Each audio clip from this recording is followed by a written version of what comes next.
Sahabat setia Gowor yang dikasihi Tuhan, Shalom. Hari ini adalah Senin 31 Januari 2022. Sudah akhir bulan.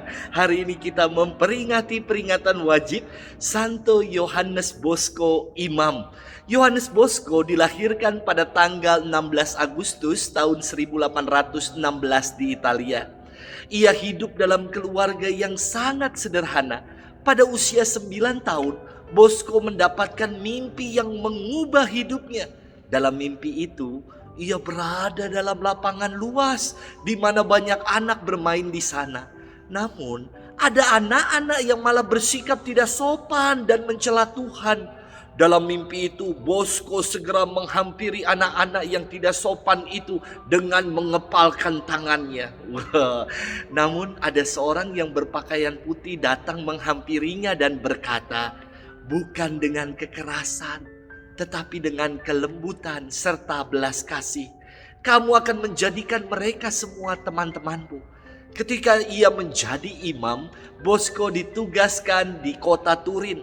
Suatu hari, Romo Bosco berjalan-jalan menelusuri kota Turin dan merasa prihatin dengan kondisi moral kaum muda di kota itu. Mereka menghabiskan hidup mereka tanpa tujuan, berbuat onar, berbuat kejahatan dan dosa. Dengan caranya, Romo Bosco membuat kaum muda beralih dari jalan hidup yang dipenuhi dosa menuju jalan hidup yang penuh dengan keselamatan. Ia berkata, tidak cukup mengasihi anak-anak, mereka harus sungguh-sungguh mengalami bahwa mereka memang dicintai. Maka Romo Bosco mendirikan kongregasi untuk melayani kaum muda bernama Serikat Salesian. Nama Salesian diambil dari nama Santo Fransiskus dari Sales yang hari Senin lalu kita peringati bersama. Kongregasi ini semakin berkembang dan banyak orang muda yang memberikan diri untuk menjadi imam. Pada tanggal 31 Januari tahun 1888, Romo Bosco wafat dalam usia 72 tahun. Romo Bosco atau yang dikenal dengan sebutan Don Bosco diangkat menjadi pelindung kaum muda. Hari ini kita bersama-sama mau merenungkan firman Tuhan yang diambil dari Injil Markus 5 ayat 1 sampai dengan 20. Mari kita siapkan hati kita. Haleluya, haleluya, haleluya. Seorang nabi besar telah muncul di tengah kita, dan Allah mengunjungi umatnya. Haleluya, haleluya, haleluya. Tuhan bersamamu dan bersama rohmu. Inilah Injil suci menurut Markus. Dimuliakanlah Tuhan. Sekali peristiwa, sampailah Yesus dan murid-muridnya di seberang danau Galilea, di daerah orang Gerasa. Baru saja Yesus turun dari perahu, datanglah kepadanya seorang yang kerasukan roh jahat dari pekuburan. Orang itu diam di sana dan tidak ada lagi yang sanggup mengikatnya dengan rantai sekalipun. Sudah sering ia dibelenggu dan dirantai, tetapi rantai itu diputuskannya dan belenggu itu dimusnahkannya, sehingga tidak ada seorang pun yang cukup kuat untuk menjinakkannya. Siang malam ia berkeliaran di perkuburan dan di bukit-bukit sambil berteriak-teriak dan memukuli diri dengan batu.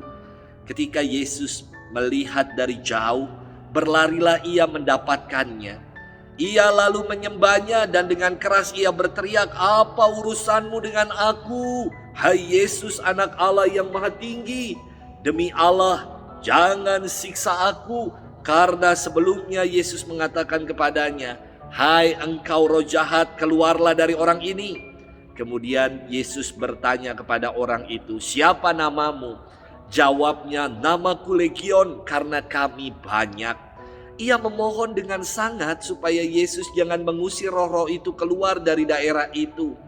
Adalah di sana, di lereng bukit, sekawanan babi sedang mencari makan. Lalu roh-roh itu meminta kepada Yesus, katanya, Suruhlah kami pindah ke dalam babi-babi itu dan biarkanlah kami memasukinya." Yesus mengabulkan permintaan mereka. Lalu keluarlah roh-roh jahat itu dan memasuki babi-babi itu. Maka kawanan babi yang kira-kira 2.000 jumlahnya itu terjun dari tepi jurang ke dalam danau dan mati lemas di dalamnya.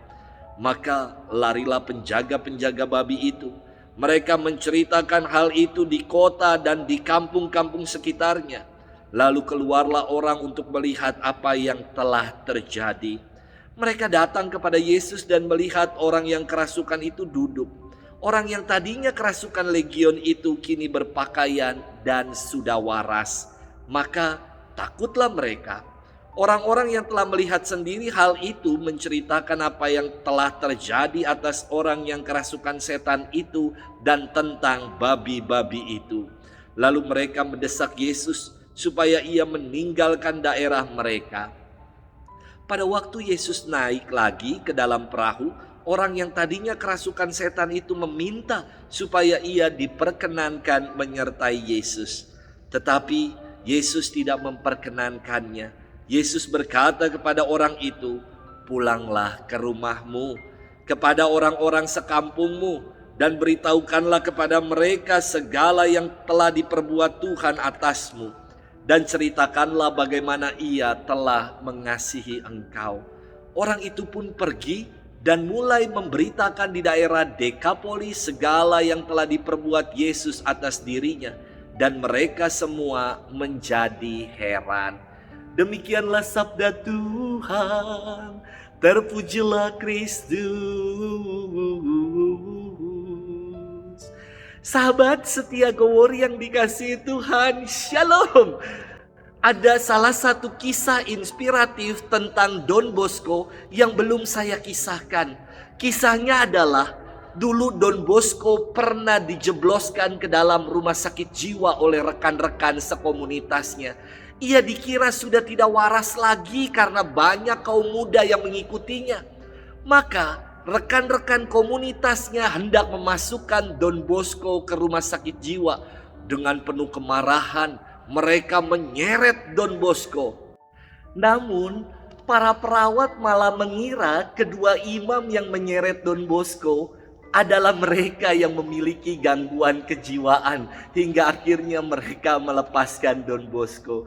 Sahabat setia Gowor yang dikasihi Tuhan, hari ini kita mendengarkan firman Tuhan tentang Yesus yang menyembuhkan orang yang kerasukan roh jahat di Gerasa.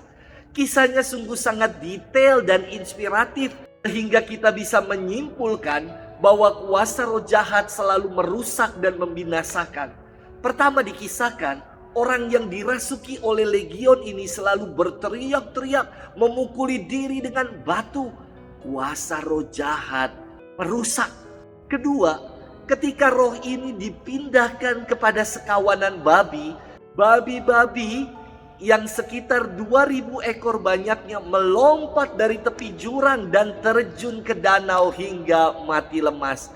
Jelas sekali kuasa roh jahat membinasakan. Beda sekali saudara-saudari dengan kuasa Yesus. Kuasa Tuhan memulihkan, membawa keselamatan. Kuasa Tuhan menyembuhkan.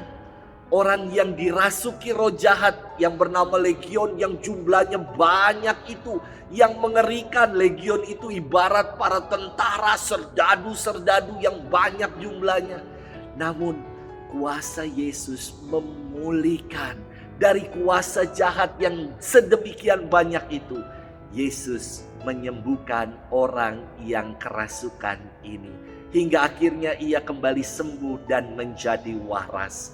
Sahabat setia Gowor yang dikasihi Tuhan, di tengah pandemi yang tak kunjung usai ini, saya kira dibutuhkan sebuah ketangguhan mental supaya kita tetap menjadi pribadi-pribadi yang waras di tengah himpitan pandemi ini. Untuk menyehatkan mental kita, selalulah bersyukur dan percayakan kuasa Tuhan. Sebab kuasanya memulihkan dan menyelamatkan kita. Selamat bermenung dan Tuhan memberkati kita selalu. Dalam nama Bapa dan Putra dan Roh Kudus. Amin.